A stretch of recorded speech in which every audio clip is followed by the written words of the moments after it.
नमस्कार, आप देख रहे हैं न्यूज इंडिया। आपके साथ मैं हूं अभिषेक। 9 बजे 9 रिपोर्टर में आज हमारे कौन कौन से सहयोगी हमारे साथ जुड़ने वाले हैं, चलिए सबसे पहले आपको वो बता देते हैं। तो आज हमारे साथ जुड़ेंगे राजीव तिवारी, दिल्ली से हमारे साथ होंगे। रवीश बिस्ट हमारे साथ दिल्ली से जुड़ेंगे।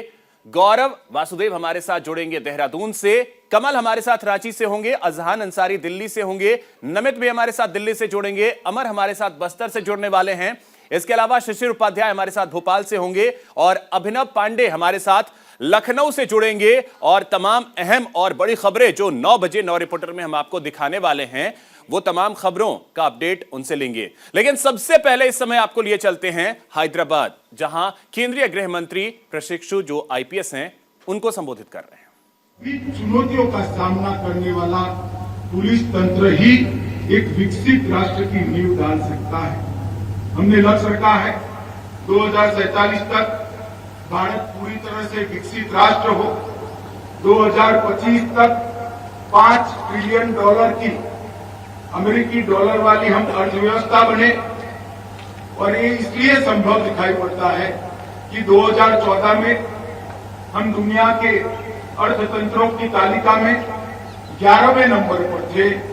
आज महज 8 साल के अंतराल में हम 11वें से 5वीं अर्थव्यवस्था बनकर उभरे। और मॉर्गन स्टैनली का एक अनुमान है कि 2027 तक भारत संसार की तीसरी सबसे बड़ी अर्थव्यवस्था बन जाएगी। आप सब जब यहाँ देश के संविधान के स्पिरिट को समझकर जा रहे हो, तब एक बात पर मैं आपका जरूर ध्यान दिलाना चाहता हूं। हमारी संवैधानिक व्यवस्था में 3 प्रकार की व्यवस्था बहुत महत्वपूर्ण है। 5 वर्षों में एक बार वोट कर शासन व्यवस्था चुनने वाला नागरिक, 5 वर्षों के लिए इलेक्टेड सरकार जो नागरिकों के चुनने से बनती है, और 30 से 35 वर्षों के लिए सिलेक्टेड ब्यूरोक्रेसी जो देश की सेवा करती है। नागरिक को 5 साल में एक बार वोट का अधिकार है। जो लोग चुनकर आते हैं वो देश के विकास के लिए 5 साल काम करते हैं, बाद में फिर से मैंडेट लेने जाना है।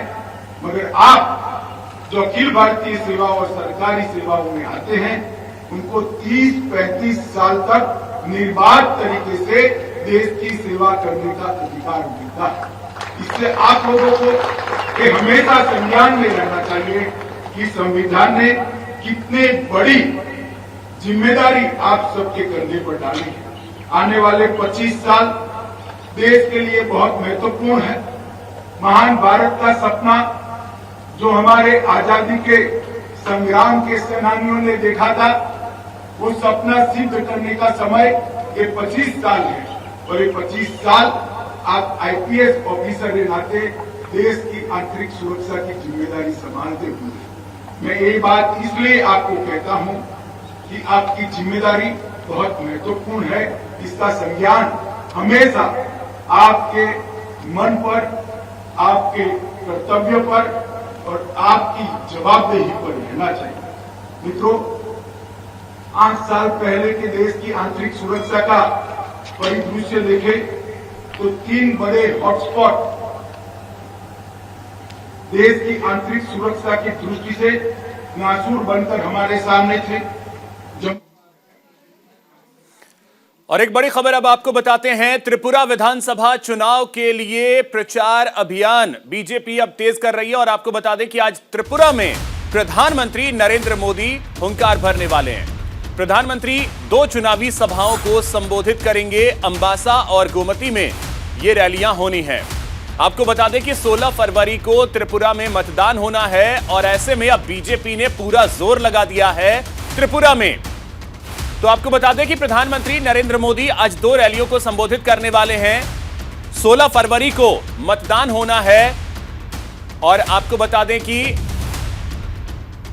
प्रधानमंत्री आज 2 रैलियों को संबोधित करेंगे। 2 मार्च को नतीजे आएंगे त्रिपुरा के।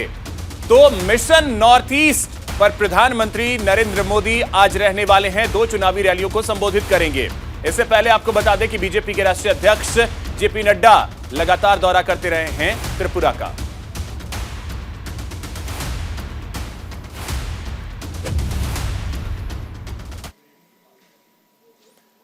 तो सहयोगी रवीश हमारे साथ जुड़ रहे हैं अधिक जानकारी के साथ। रवीश, नॉर्थ ईस्ट के बारे में अगर आपसे समझें तो हमेशा से ऐसा रहा है कि बीजेपी के एजेंडे में रहा है और यही वजह है कि आज पीएम खुद मैदान में उतर रहे हैं त्रिपुरा के लिए।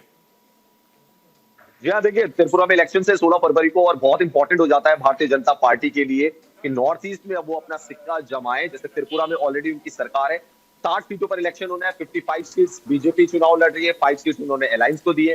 दो बड़ी रैलियों को आज प्रधानमंत्री नरेंद्र मोदी संबोधित करने वाले, एक अंबासा में और एक गोमती में, और दोनों से पूरे त्रिपुरा को वो जो है मैसेज देने की कोशिश करेंगे कि बीजेपी को अगर आप सत्ता में लाएंगे तो आपको क्या क्या फायदे हो सकते हैं। अभी हमने देखा था कि राष्ट्रपति के अभिभाषण पे जब धन्यवाद प्रस्ताव दिया था उस वक्त भी प्रधानमंत्री नरेंद्र मोदी ने नॉर्थ ईस्ट का जिक्र किया था और कांग्रेस पार्टी को बोला था कि आप अब नॉर्थ ईस्ट में जाकर देखिए कितना डेवलपमेंट हमने वहां पे किया है, कितने फ्लाईओवर्स हमने वहां पे बनाए, कितने हाईवेज हमने वहां पर बनवाए हैं।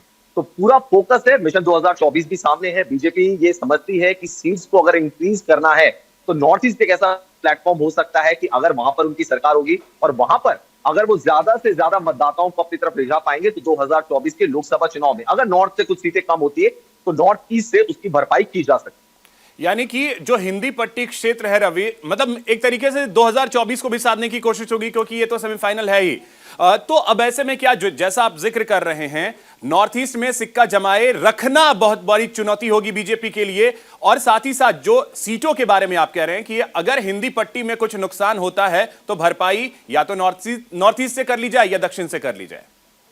बिल्कुल, देखिए आप ये भी देखिए कि अमित शाह, जेपी नड्डा लगातार उनके दौरे रहे हैं कर्नाटक की तरफ, प्रधानमंत्री मोदी वो भी कर्नाटक की तरफ गए। और अगर हम बात करें त्रिपुरा के चुनाव की तो कुछ दिनों पहले योगी आदित्यनाथ वहां पे थे, अमित शाह भी वहां पे गए थे, रक्षा मंत्री भी वहां पे गए थे। तो तमाम बड़े नेताओं ने वहां पर अपनी पूरी जो ताकत है भारतीय जनता पार्टी ने वो वहां पर झोंक दी है, क्योंकि अच्छी तरीके से जानते हैं कि नॉर्थ ईस्ट की जो बेल्ट है, जो 7 स्टेट्स है, अगर इनसे वो सीटें लाएंगे और इनके विधानसभा चुनाव में अच्छी परफॉर्मेंस देंगे, क्योंकि मेघालय और नागालैंड के चुनाव भी होने हैं, तो इनमें अगर अच्छी परफॉर्मेंस आती है तो मिशन 2024 में अगर बीजेपी की कुछ सीटें नॉर्थ यानी कि हिंदी बेल्ट से अगर कम होती हैं तो यहां से उनकी भरपाई करना बहुत ज्यादा जरूरी है। इसमें एक और चीज तरीके से तैयार है। एक और चीज, बीजेपी के सामने चुनौतियां क्या लगती है? देखिए, जब आप सरकार में होते हैं तो आपके सामने डबल चुनौती होती है। विपक्ष के पास तो बहुत सारे मुद्दे होते हैं जिसको लेकर के वो मैदान में उतरते हैं, लेकिन बीजेपी के लिए आपको क्या चुनौतियां नॉर्थ ईस्ट में, खास करके त्रिपुरा और बाकी राज्यों में जो चुनाव होने हैं, क्या दिख रही हैं? देखिए, त्रिपुरा की अगर बात की जाए तो ऑलरेडी उनकी गवर्नमेंट है, माणिक साहब भी आज मौजूद रहेंगे प्रधानमंत्री नरेंद्र मोदी के साथ। और जैसा मैंने कहा कि डेवलपमेंट का जो मॉडल है वो सबसे ज्यादा बीजेपी ने उसको मुखर किया है, बीजेपी ने उसको आगे किया है। और ये बात प्रधानमंत्री अब जब लोकसभा में बोल रहे थे उन्होंने भी ये बात रखी थी कि एक बार आप जाके देखिए। कांग्रेस पार्टी को भी उन्होंने बताया कि आपके समय का नॉर्थ ईस्ट देखिए, जब वहां के लिए ट्रेन की फैसिलिटीज नहीं थी, आज हमने उधर के लिए ट्रेन की फैसिलिटीज बढ़ाई है, हाईवेज हमने बहुत ज्यादा वहां पे मॉडिफाई कर दिए हैं, हाई क्वालिटी हाईटेक जो कह सकते हैं वो हाईवेज बनाए गए, फ्लाईओवर्स बनाए गए। तो बहुत बड़ा डेवलपमेंट का जो इंफ्रास्ट्रक्चर है ये प्रधानमंत्री नरेंद्र मोदी और बीजेपी का कहना है कि हमने नॉर्थ ईस्ट में तैयार किया, स्पेशली त्रिपुरा में तैयार किया है। चलिए ठीक है रवीश, तो आज देखना अहम होगा कि प्रधानमंत्री जब मैदान में उतरेंगे तो किस तरीके से विकास के डेवलपमेंट की जो बात वो कर रहे हैं उसे मंच से लोगों को बताते हैं, साथ ही विपक्ष पर किस तरीके से वार करते हैं, इस पर नजर होगी। बहुत शुक्रिया आपका रवीश तमाम जानकारी के लिए। अब बात करते हैं उत्तराखंड की। उत्तराखंड में नकल विरोधी अध्यादेश लागू हो गया है। राज्यपाल ने अध्यादेश को मंजूरी दे दी है। पेपर लीक पर 10 करोड़ रुपए का जुर्माना लगेगा। इसके अलावा उम्र कैद की भी सजा होगी। यह बड़ी खबर आपको बता रहे हैं। नकल पर 10 लाख रुपए जुर्माने से लेकर 10 साल तक की सजा का प्रावधान किया गया है। अपराध में दोषियों की संपत्ति तक भी जब्त की जाएगी।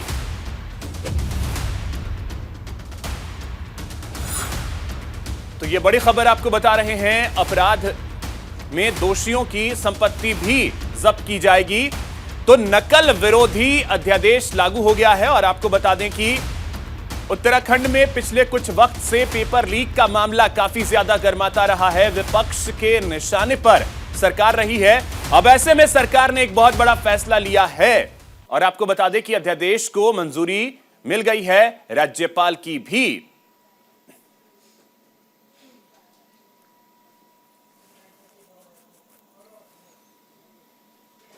तो आपको बता दें कि उत्तराखंड में नकल विरोधी अध्यादेश लागू हो गया है। इसमें 10 करोड़ के जुर्माने तक का प्रावधान किया गया है, उम्र कैद की सजा तक का प्रावधान किया गया है।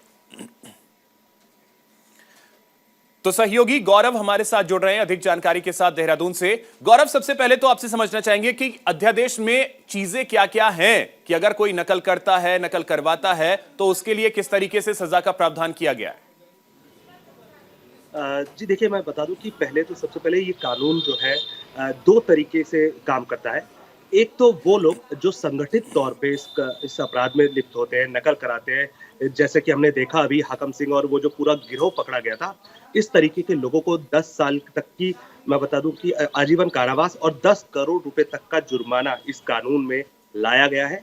साथ ही अब इसे दूसरी तरीके से देख लेते हैं कि वो जो छात्र जो इस नकल को करते हैं, इस तरीके की भर्ती प्रक्रिया परीक्षाओं में, उन पे 3 साल की मिनिमम सजा और उसके बाद 5 लाख तक का जुर्माना।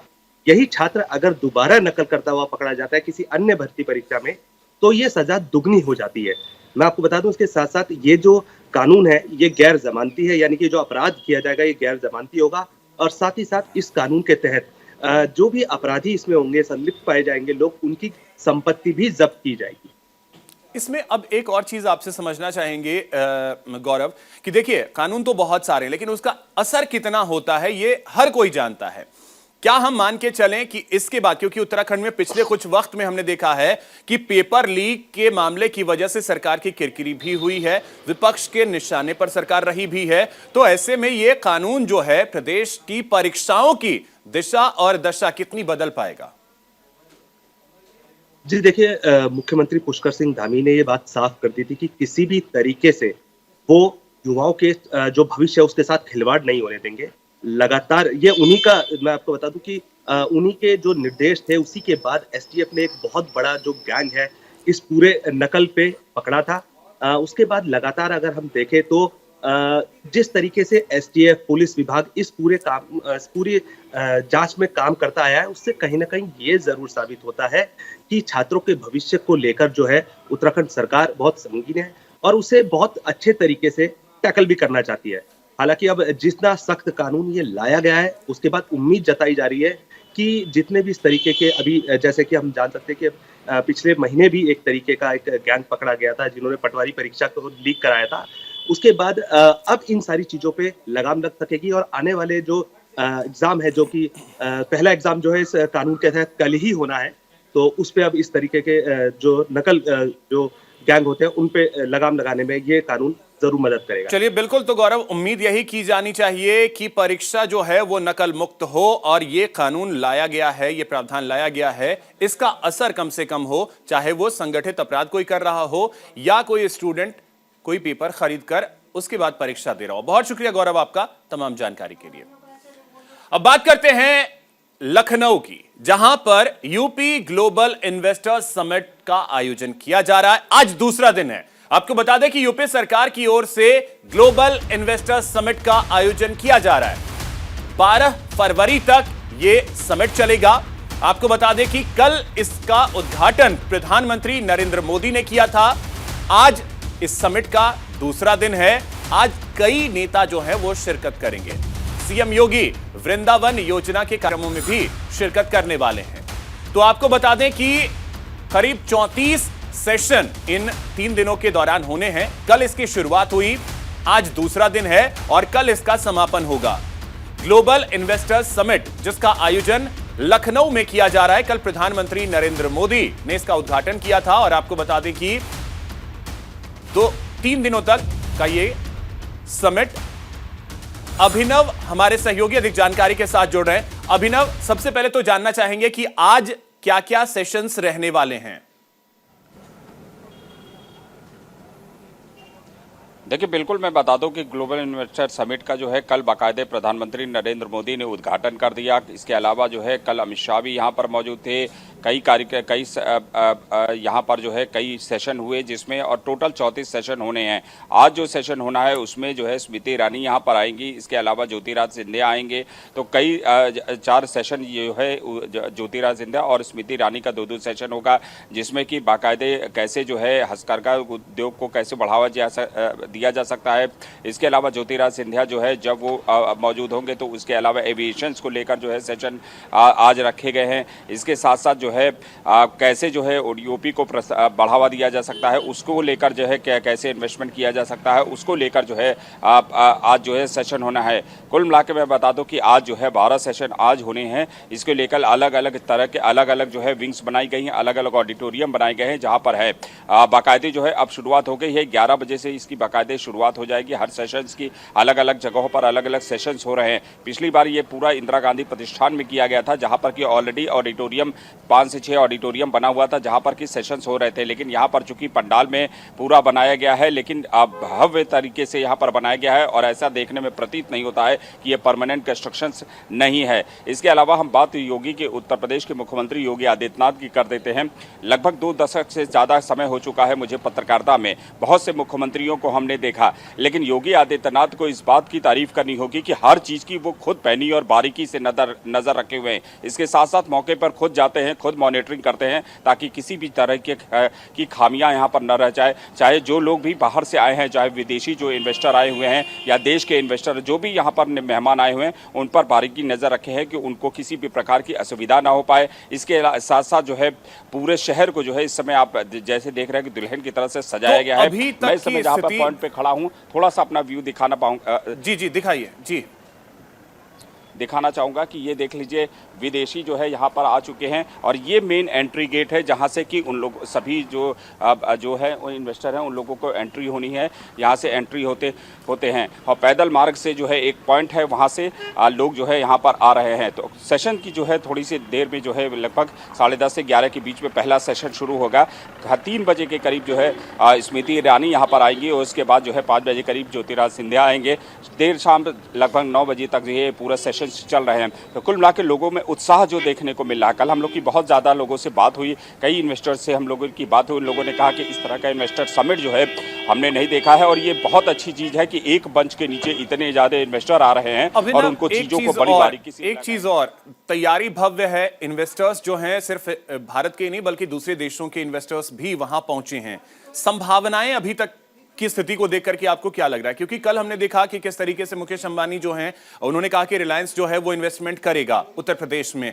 इसके अलावा कौन कौन से ऐसे इन्वेस्टर्स आपको लगे जो कि वाकई में यूपी की दिशा और दशा जो है वो बदलने के लिए तैयार हैं, इन्वेस्टर्स इन्वेस्ट करने के लिए तैयार हैं? क्या संभावनाएं लगी? देखिए, इसके पहले मैं बता दूं कि पहले जो इन्वेस्टर समिट हुआ था उसके बाद यहाँ पर जो है जो फैक्ट्रियाँ लग रही हैं उसमें हल्दीराम की फैक्ट्री तैयार होकर लगभग बनकर तैयार हो चुकी है। इसके अलावा बेबलेस स्कॉट जो कि यूके की जो पिस्टल होती थी, जो यूके का ब्रांड होता था, उसकी यहाँ पर फैक्ट्री ऑलरेडी लगकर वो चल रही है। लोगों में उसको जो डिलीवरी वो दे रहे हैं। इसके अलावा 7 ऐसी फैक्ट्रियाँ हैं जो कि पूरा जो है काम लगभग अंतिम चरण में है। अब जो इन्वेस्टर समिट है उसमें देखिए अंबानी ने जो है कल बाकायदे बता दिया 75,000 करोड़ रुपए का वो इन्वेस्टमेंट करने जा रहे हैं। इसके अलावा 25,000 करोड़ का इन्वेस्टमेंट जो है वो कुमार मंगलम बिरला ने पहले ही कर दिया, यानी 1 लाख करोड़ रुपए का इन्वेस्टमेंट सिर्फ 2 उद्योगपतियों ने कहा। साथ ही जो है इसके अलावा टाटा यहाँ पर जो टाटा के जो चेयरमैन है उन्होंने यहाँ पर इन्वेस्टमेंट है। साथ ही साथ जेवर के जो डैनियल ने बाकायदे भाषण दिया और भाषण में कहा कि तो जो अपने लक्ष्य एयरपोर्ट बन रहा है, जो यूपी दुनिया का सरकार सबसे बड़ा पहुंचती दिख एयरपोर्ट रही है, है, वो बनाने की एक बात कही जा रही है। अपने लक्ष्य तक पहुंचती दिख रही है यूपी सरकार। चलिए, बहुत शुक्रिया विनब आपका तमाम जानकारी के लिए। और इसी बीच एक और बड़ी खबर आपको बता दें, बीजेपी के अध्यक्ष जेपी नड्डा छत्तीसगढ़ के दौरे पर रहने वाले हैं। बस्तर के लालबाग मैदान में कार्यकर्ताओं को संबोधित करेंगे। यहां कार्यकर्ता सम्मेलन का आयोजन होगा, उसमें शामिल होंगे। साथ ही आपको बता दें कि जनसभा को संबोधित करेंगे जेपी नड्डा। बीजेपी के राष्ट्रीय अध्यक्ष जेपी नड्डा आज छत्तीसगढ़ के दौरे पर रहेंगे। नड्डा बस्तर संभाग में 4 कार्यक्रमों में हिस्सा लेंगे। मिली जानकारी के मुताबिक दंतेवाड़ा में दंतेश्वरी माता मंदिर में दर्शन करेंगे। साथ ही जगदलपुर में ही मल्टी स्पेशलिटी हॉस्पिटल का निरीक्षण करेंगे और जगदलपुर में बस्तर लोकसभा के पदाधिकारियों की बैठक लेंगे। साथ ही जगदलपुर में एक आम जनसभा को भी संबोधित करने का उनका कार्यक्रम है। जेपी नड्डा छत्तीसगढ़ के दौरे पर रहने वाले हैं।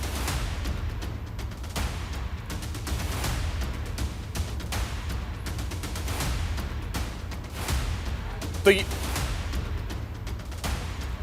ये बड़ी खबर आपको बता रहे हैं, बीजेपी के राष्ट्रीय अध्यक्ष जेपी नड्डा जो कि बस्तर जाएंगे और ग्राफिक्स के जरिए आपको यह भी बता रहे हैं कि आज उनका जो कार्यक्रम है क्या कुछ रहने वाला है।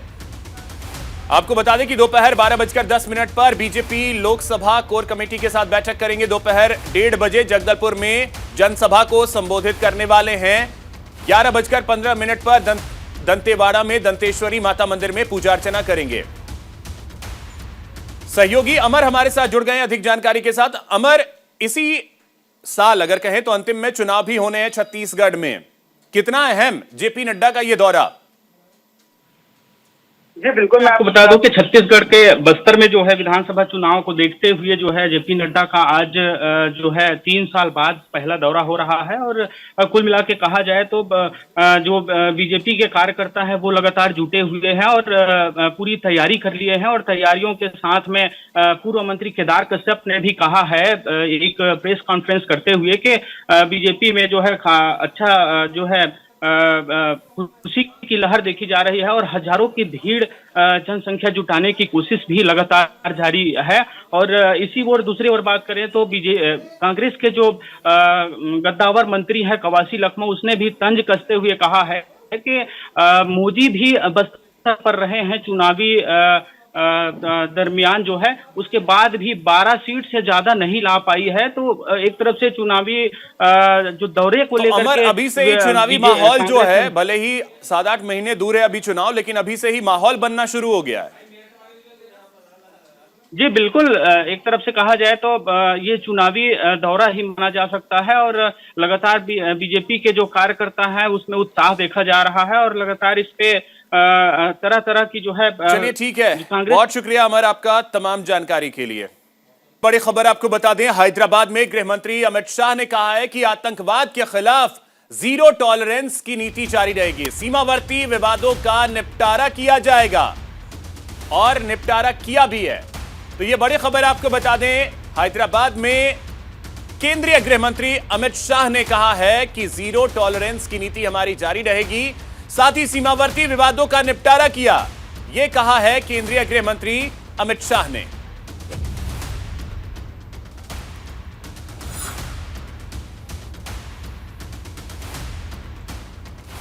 तो आपको बता दें कि हैदराबाद में केंद्रीय गृह मंत्री अमित शाह जो कि ट्रेनी आईपीएस को संबोधित कर रहे थे, इसी दौरान उन्होंने कई अहम बातें कही हैं और आतंकवाद को लेकर एक बार फिर से उन्होंने कहा है कि हमारी जीरो टॉलरेंस की नीति है, आतंकवाद के खिलाफ सीमावर्ती विवादों का निपटारा किया है।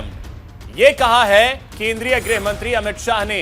हैदराबाद में थे, हैदराबाद में जो ट्रेनी आईपीएस हैं उन्हें संबोधित कर रहे थे। और इसी बीच चित्रकूट से बड़ी खबर आपको बता रहे हैं, अब्बास अंसारी से मिलने पहुंची पत्नी निस्बत अंसारी। जेल प्रशासन ने निस्बत अंसारी को हिरासत में लिया है। जेल में प्रतिबंधित सामान लेकर जाने का आरोप लगाए, ये बड़ी खबर।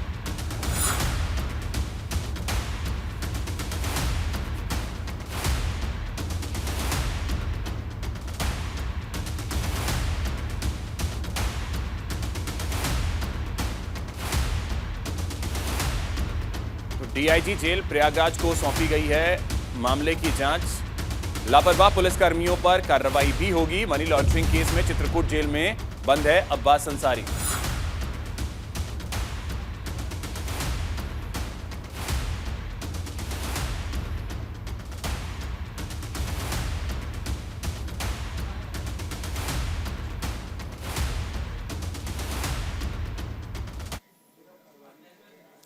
यूपी के हाथरस से खबर है, जहां हर्ष फायरिंग का एक मामला सामने आया है। बारात के दौरान यहां पे हर्ष फायरिंग हुई।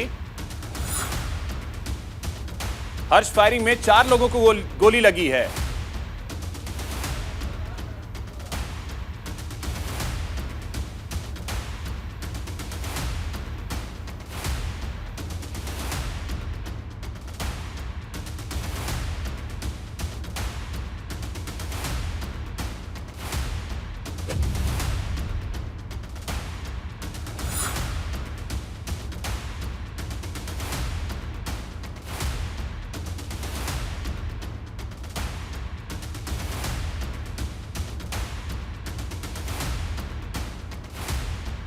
हर्ष फायरिंग में 4 लोगों को गोली लगी है और आपको बता दें कि सभी को इलाज के लिए अस्पताल में भर्ती करवाया गया है। पुलिस ने दूल्हे के पिता को हिरासत में ले लिया है।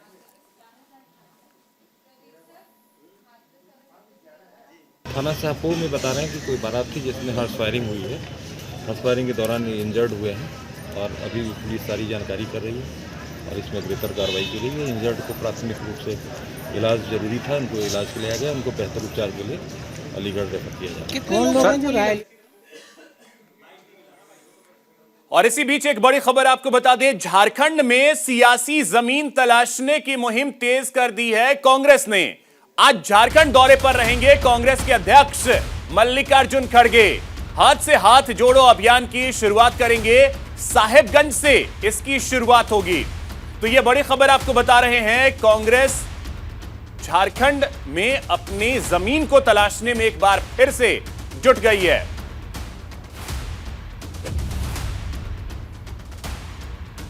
तो सहयोगी कमल हमारे साथ जुड़ गए हैं अधिक जानकारी के साथ। कमल, मल्लिकार्जुन खड़गे कब पहुंच रहे हैं, कब इस कार्यक्रम की शुरुआत हो रही है? मल्लिकार्जुन खड़गे पहली बार झारखंड दौरे पर हैं जब वह राष्ट्रीय अध्यक्ष बने हैं और पाकुड़ साहेबगंज के गुमानी में उनका कार्यक्रम तय है, जहां हाथ से हाथ जोड़ो अभियान की शुरुआत करेंगे। 12:30 बजे वह दुमका पहुंचेंगे और वहां उनका स्वागत किया जाएगा और वहां से फिर वह सीधे गुमानी मैदान, जो वहां पर आयोजन किया गया है कार्यक्रम का, वहां पर हाथ से हाथ जोड़ो अभियान की शुरुआत करेंगे और वहां लोगों को संबोधित भी करेंगे। यहाँ पर जो झारखंड के जितने भी बड़े नेता हैं, मंत्री हैं सरकार में, और झारखंड के प्रभारी अविनाश पांडे समेत प्रदेश अध्यक्ष सभी वहां पहुंचे हुए हैं। तैयारियों का जायजा 2-3 दिन पहले से ही लिया जा रहा था और दुमका में स्वागत करने के बाद उन्हें जहां आयोजन स्थल है वहां पर ले जाया जाएगा, जहां हाथ से हाथ होगी। और इसको लेकर के खास उत्साह भी देखा जा रहा है कांग्रेस के कार्यकर्ताओं में कि राष्ट्रीय अध्यक्ष बनने के बाद उनका पहला दौरा है और झारखंड से इसकी शुरुआत हो रही है, तो कहीं ना कहीं उत्साह है। दूसरी तरफ अगर राजनीतिक जमीन तलाश करने की बात करें तो कहीं ना कहीं जिस तरह से अमित शाह का दौरा लगातार हुआ भाजपा की ओर से लोकसभा चुनाव को ध्यान में रखते हुए, तो कहीं ना कहीं मल्लिकार्जुन खड़गे का यह दौरा भी लोकसभा चुनाव और चुनाव में कांग्रेस पार्टी मजबूती के साथ सामने आए, इसको ध्यान में रखते हुए तय माना जा रहा है। हालांकि हाथ से हाथ जोड़ो अभियान की शुरुआत होगी, लेकिन इसके साथ साथ लोकसभा चुनाव के तैयारी का भी आगाज कहा जा सकता है। जी। तो इसको इस तरीके से भी जरा सा समझाइए कमल कि कांग्रेस के लिए चुनौतियां क्या क्या हैं। ठीक है, आप ये अभियान शुरू कर रहे हैं, हाथ से हाथ कितना जुड़ेगा ये वक्त बताएगा, लेकिन 2024 के लिहाज से अगर देखा जाए कांग्रेस के सामने चुनौतियां क्या क्या हैं। एक तो सहयोगी दल तो चुनौती होंगे ही, इसके अलावा बीजेपी भी वहां कितनी बड़ी चुनौती है कांग्रेस के लिए, क्योंकि पिछले कुछ वक्त में हमने देखा है कि झारखंड में कांग्रेस हमेशा मतलब बिल्कुल नीचे चली जाती रही है।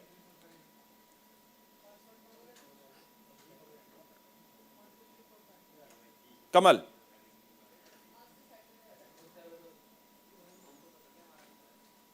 कमल आपको आवाज मिल पा रही है मेरी?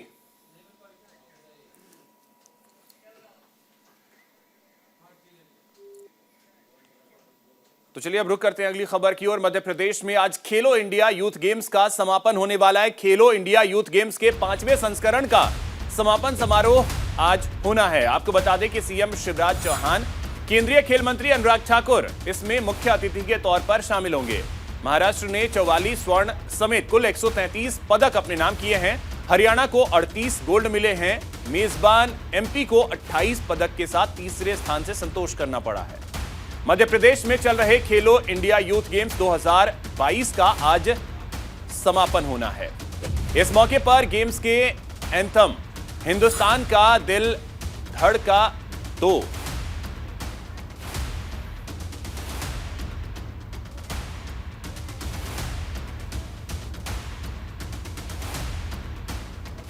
तो आपको बता दें कि खेलो इंडिया यूथ गेम्स से प्रदेश में पिछले 13 दिन से उत्साहपूर्ण माहौल बना रहा। विभिन्न राज्यों के लगभग 6000 खिलाड़ियों ने 27 अलग अलग खेल में पदकों के लिए जी जान लगा दिया। गेम्स का समापन भोपाल के बड़े तालाब पर रंगारंग प्रस्तुतियों के साथ होगा। मुख्यमंत्री शिवराज सिंह चौहान, केंद्रीय खेल मंत्री अनुराग ठाकुर बतौर मुख्य अतिथि यहां शामिल होंगे।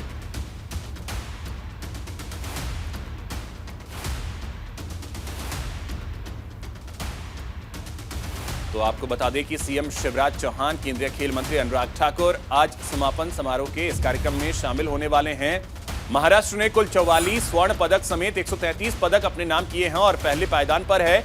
हरियाणा की बात कर ली जाए तो 38 गोल्ड मेडल के साथ दूसरे स्थान पर, और अगर मध्य प्रदेश की बात कर ली जाए तो मध्य प्रदेश जो कि मेजबानी कर रहा है वो तीसरे पायदान पर है।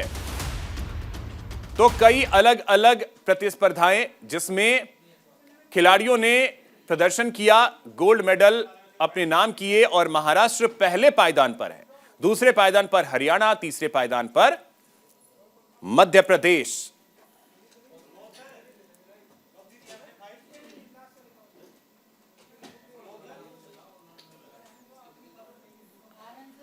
तो जैसा कि आपको बता दें कि केंद्र सरकार का भी ये प्रयास रहा है कि खिलाड़ियों को ऐसे मंच दिए जाएं जहां वो बेहतर प्रदर्शन करें और देश का नाम रोशन करें। और इसी बीच नोएडा से एक बड़ी खबर है, आपको बता दें सेक्टर 24 में भीषण सड़क हादसा सामने आया है। एलिवेटेड रोड पर देर रात यह हादसा हुआ है। एलिवेटेड रोड पर अनियंत्रित होकर एक कार पलटी है। कार पलटने से युवती की मौत हुई, कई लोग इसमें घायल हुए हैं। गाड़ी में कुल 6 लोग सवार थे, 5 लोगों का अस्पताल में इस समय इलाज चल रहा है। तो ये तस्वीर आप देख सकते हैं, हादसे के बाद की यह तस्वीर। कार पूरी तरीके से पलट गई और आपको बता दें कि एक युवती की मौत हो गई है, जबकि 5 लोग घायल हैं जिन्हें इलाज के लिए अस्पताल में भर्ती करवाया गया है,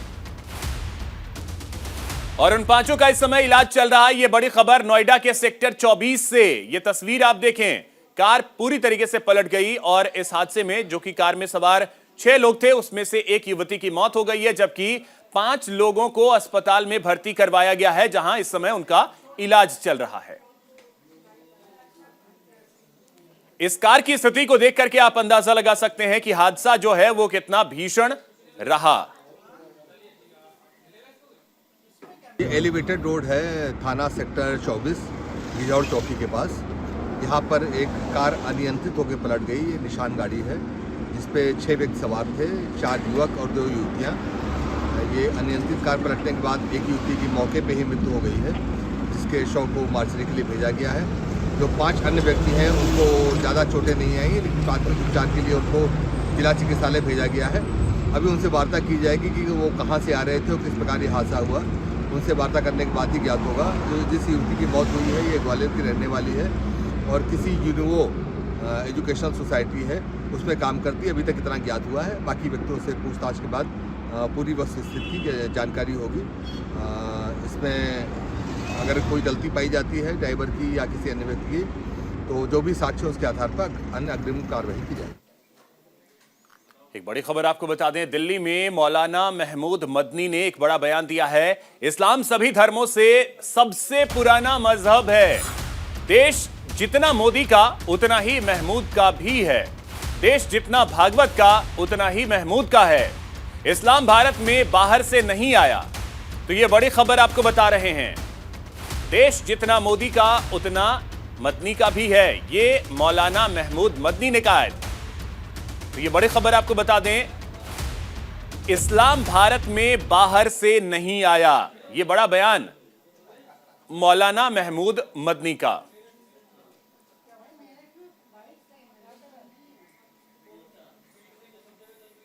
भारत हमारा देश है। जितना ये देश नरेंद्र मोदी और मोहन भागवत का है उतना ही ये देश महमूद का भी है। न महमूद इनसे 1 इंच आगे है और न वो महमूद से 1 इंच आगे है। ध्यान करिएगा।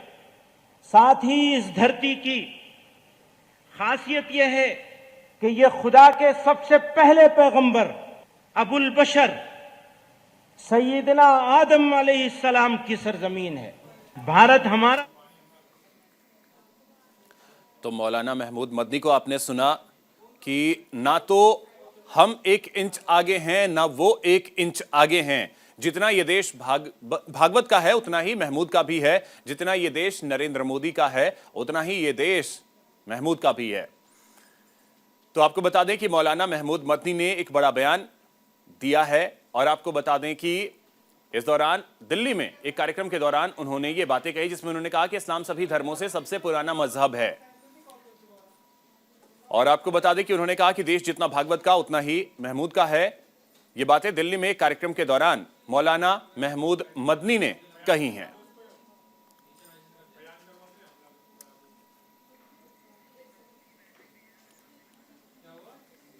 और आपको बता दें कि जमीयत उलेमाए हिंद की आज बैठक भी होनी है और आपको बता दें कि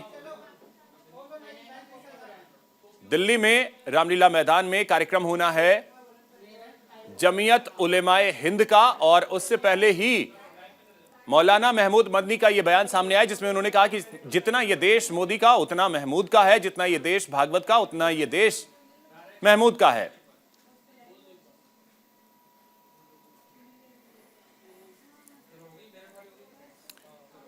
तो अधिक जानकारी के साथ सहयोगी अजहान हमारे साथ जुड़ गए हैं। अजहान, सबसे पहले तो अब सवाल यह उठता है कि इसके मायने का, क्योंकि यह देश तो सबका उतना ही है, जो देशवासी है उसके लिए यह देश महत्वपूर्ण है और कोई 1 इंच आगे या पीछे नहीं, सब बराबर हैं देश में। फिर इस बयान के मायने क्या?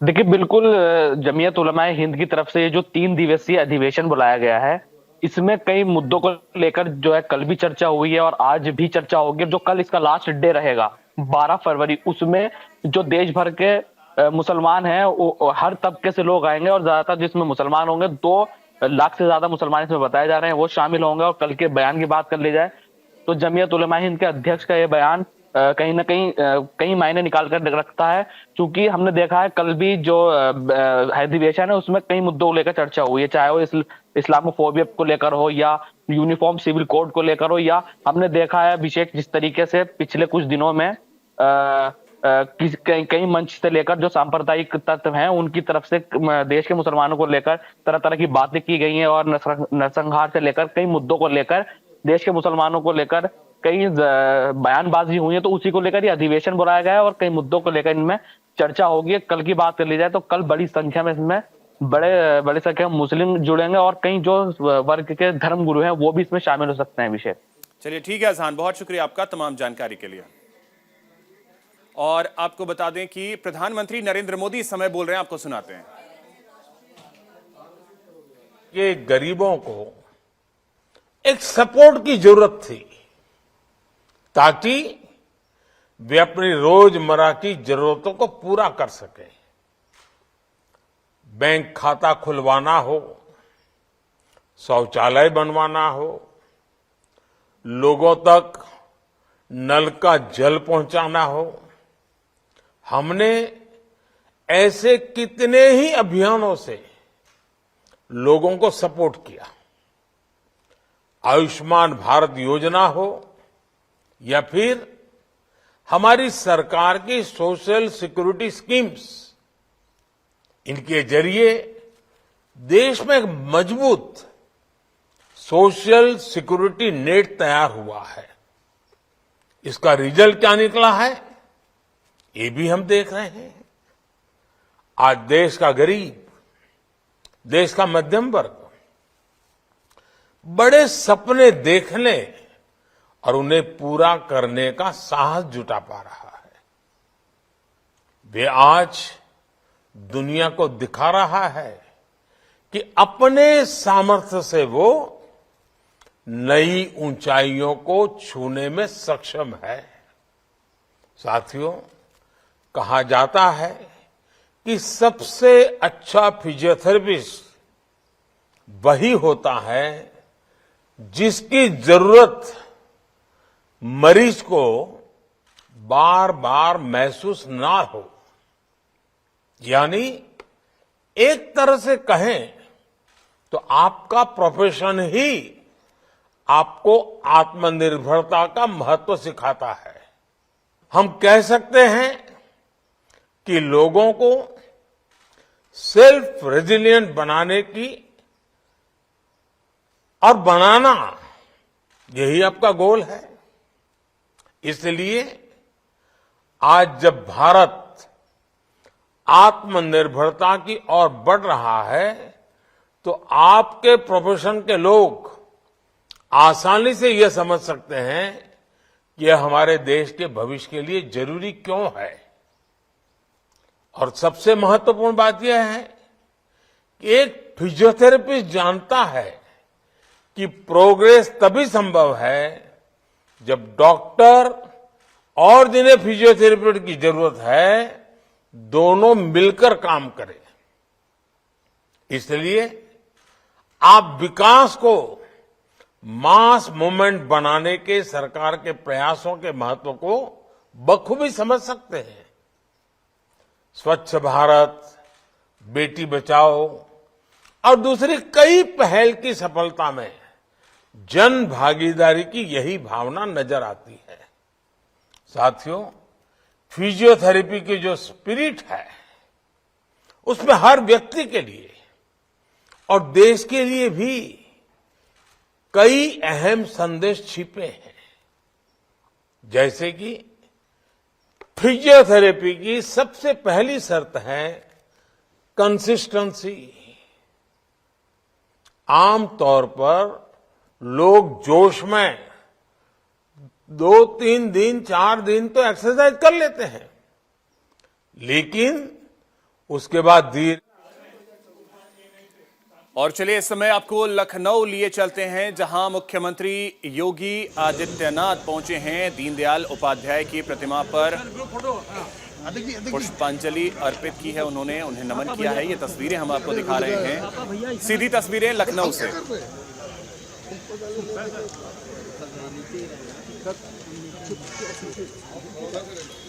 दीनदयाल उपाध्याय की प्रतिमा पर माल्यार्पण किया है, उन्हें नमन किया। ये तस्वीरें सीधी हम आपको दिखा रहे हैं। अरे दादा जूम कर लो। और योगी कैबिनेट के कई मंत्री इस समय उनके साथ हैं।